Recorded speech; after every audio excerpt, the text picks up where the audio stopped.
Welcome back to another series. My name is Dr. Greg Gifford, and today we're going to talk about pursuing Christ while in conflict.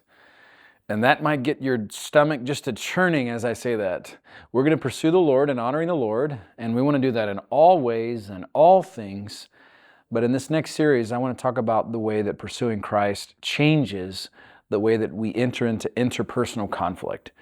So when I say interpersonal conflict, that's going to frame our time. So I know that there are structural conflicts, there's organizational conflicts, there's conflicts between groups. But what happens when you and I have a disagreement? What do you do in that moment? You know, your Christology matters in every area of life, to include how you view interpersonal conflict. You see, conflict is going to be a gift from the Lord to help you honor Jesus better. That'll be one of the principles that I'll share with you in our time together. But maybe you're like me and you think, well, I've just had conflict already. This seems to be a failure. I must not be glorifying the Lord. Well, maybe your desires have become idolatrous, but the Lord actually brings opportunities to glorify Him and to glorify Jesus in conflict. That's another principle that we're talking about. On the back side of our principles, I'll do my best to actually share with you, how do I know that I need to reconcile? And that now is the time to move back into relationship with someone that I did have conflict with. You see, all of those go into your understanding of conflict and conflict resolution. Now, I say this many times here at Masters University to my students. I say, students, there's two skills that really are the top relational skills you must learn at some point in your life. Number one, listening. You got to learn to listen. In fact, if you listen better, you'll have less conflict. If you're a person of understanding, you'll be less tempted to anger, and you will help create less conflict. That's the way the Bible teaches it. That's the way it practically expresses itself. What's the second most important relational skill? Conflict resolution. I come from Georgia. I hate conflict. I don't want to talk about it. I'd rather avoid you. I'd rather pretend that we're good. When you say, it seems like something's bothering you, I say, no, I'm fine. And yet, in order for us to maintain long-term God-honoring relationships, we need to have skills to deal with the debts we create. That's forgiveness. We need to have skills to deal with the times when I need to confront a person. That's also confrontation. I need skills for confession when I am the one who did something wrong, and I don't want to perpetuate my wrongdoing by poorly confessing my sins to them. That's going to be confession. And I need to know how to frame this entire process. That's going to be understanding conflict from the macro, moving to the micro level. So that's the purpose of this series, and I hope that you'll join us. I also want to make a plug for you. I'd love to encourage to you this book by Dr. Ken Sande, and it's a book called The Peacemaker. What Dr. Sande does is a lot of what I'm going to share during our time together. No book is perfect, but I do find that his book is one of the primary resources on biblical conflict resolution. And you'll also know that in some of our classes, to include biblical conflict resolution, we will use this as a textbook here on campus. So I would encourage you, check it out, borrow it, don't lend it, buy it, download it, however you're going to get it. Honestly, it's worth skipping a meal to to spend the money on this book. So we're going to use that to frame a lot of our time together. So when I'm referring to the peacemaker, I am referring back to this text. So big picture, let's talk about the way that we approach conflict. And then we're going to move into understanding where conflict comes from. In the book, you're going to see that there is actually a slippery slope. So imagine that you and I are standing on a half sphere. So we're trying to stand closer to the middle so we don't go to an extreme. If you've ever been on one of those little balance beams in the gym, you have to stand right in the middle and it keeps everything equalized.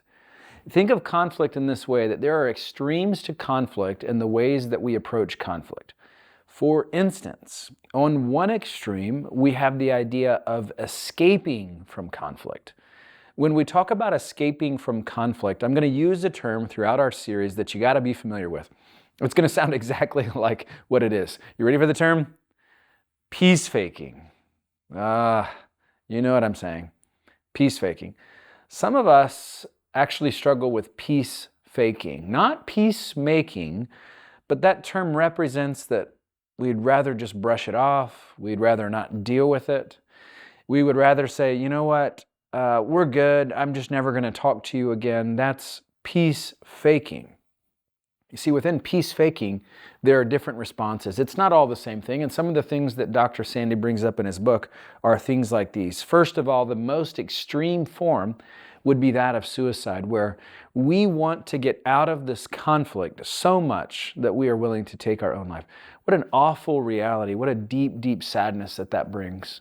But even a person taking their own life is a form of escape and escaping from the pressures that they are facing. And may it be far from us that would even cross our mind, and yet we do know that this happens, and it is the most extreme form of escaping from conflict. Second, and when I say this one, again, it's like peace faking, it's like peace faking. You will know exactly what this means. Denial. Oh, we're good. No, we're good. We're fine. We're good, and I'm just slamming all the cabinet doors. Oh, we're fine. Nope. Everything's great. It's perfect.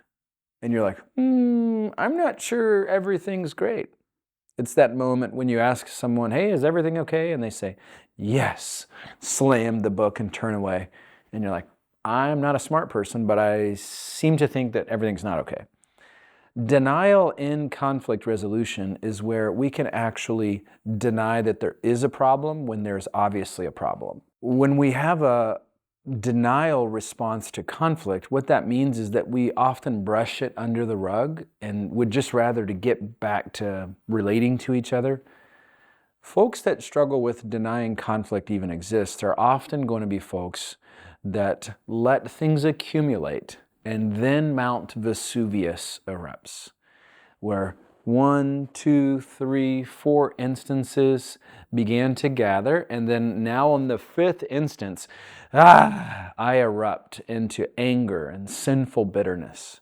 Where did those come from? Poor conflict resolution skills. We should have actually dealt with those all along the way instead of letting them build up. Denial is another response. The last one is that of flight.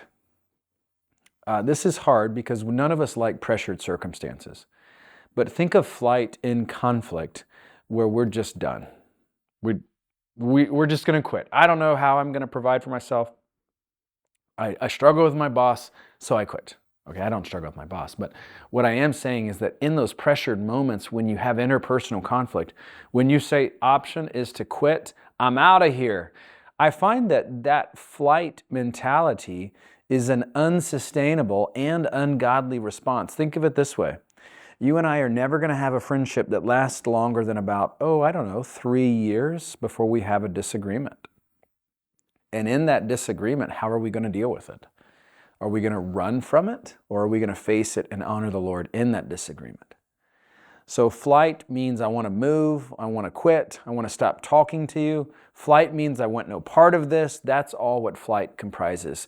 And yet those are escape responses. So when you read about this in the Peacemaker, you're going to see that escape responses are those that generally want to promote peace even at the cost of dishonoring the Lord now. We would rather get back to relating to each other. Let's just all get along. If you've ever heard that phrase, I don't want to rock the boat. If you've ever heard those types of phrases, it's usually driven by a mentality that we would rather just relate to each other. So we're going to brush it under the rug. We're going to pretend like there's not a problem. We're going to be somewhat superficial because we don't want to rock the boat. What's happening in that moment? Those are peace-faking responses. They're not contributing to the resolution of this conflict. In fact, they're probably contributing to the worsening of this conflict. Now, when we come back into our next episode, I want to introduce another extreme. Think of it this way.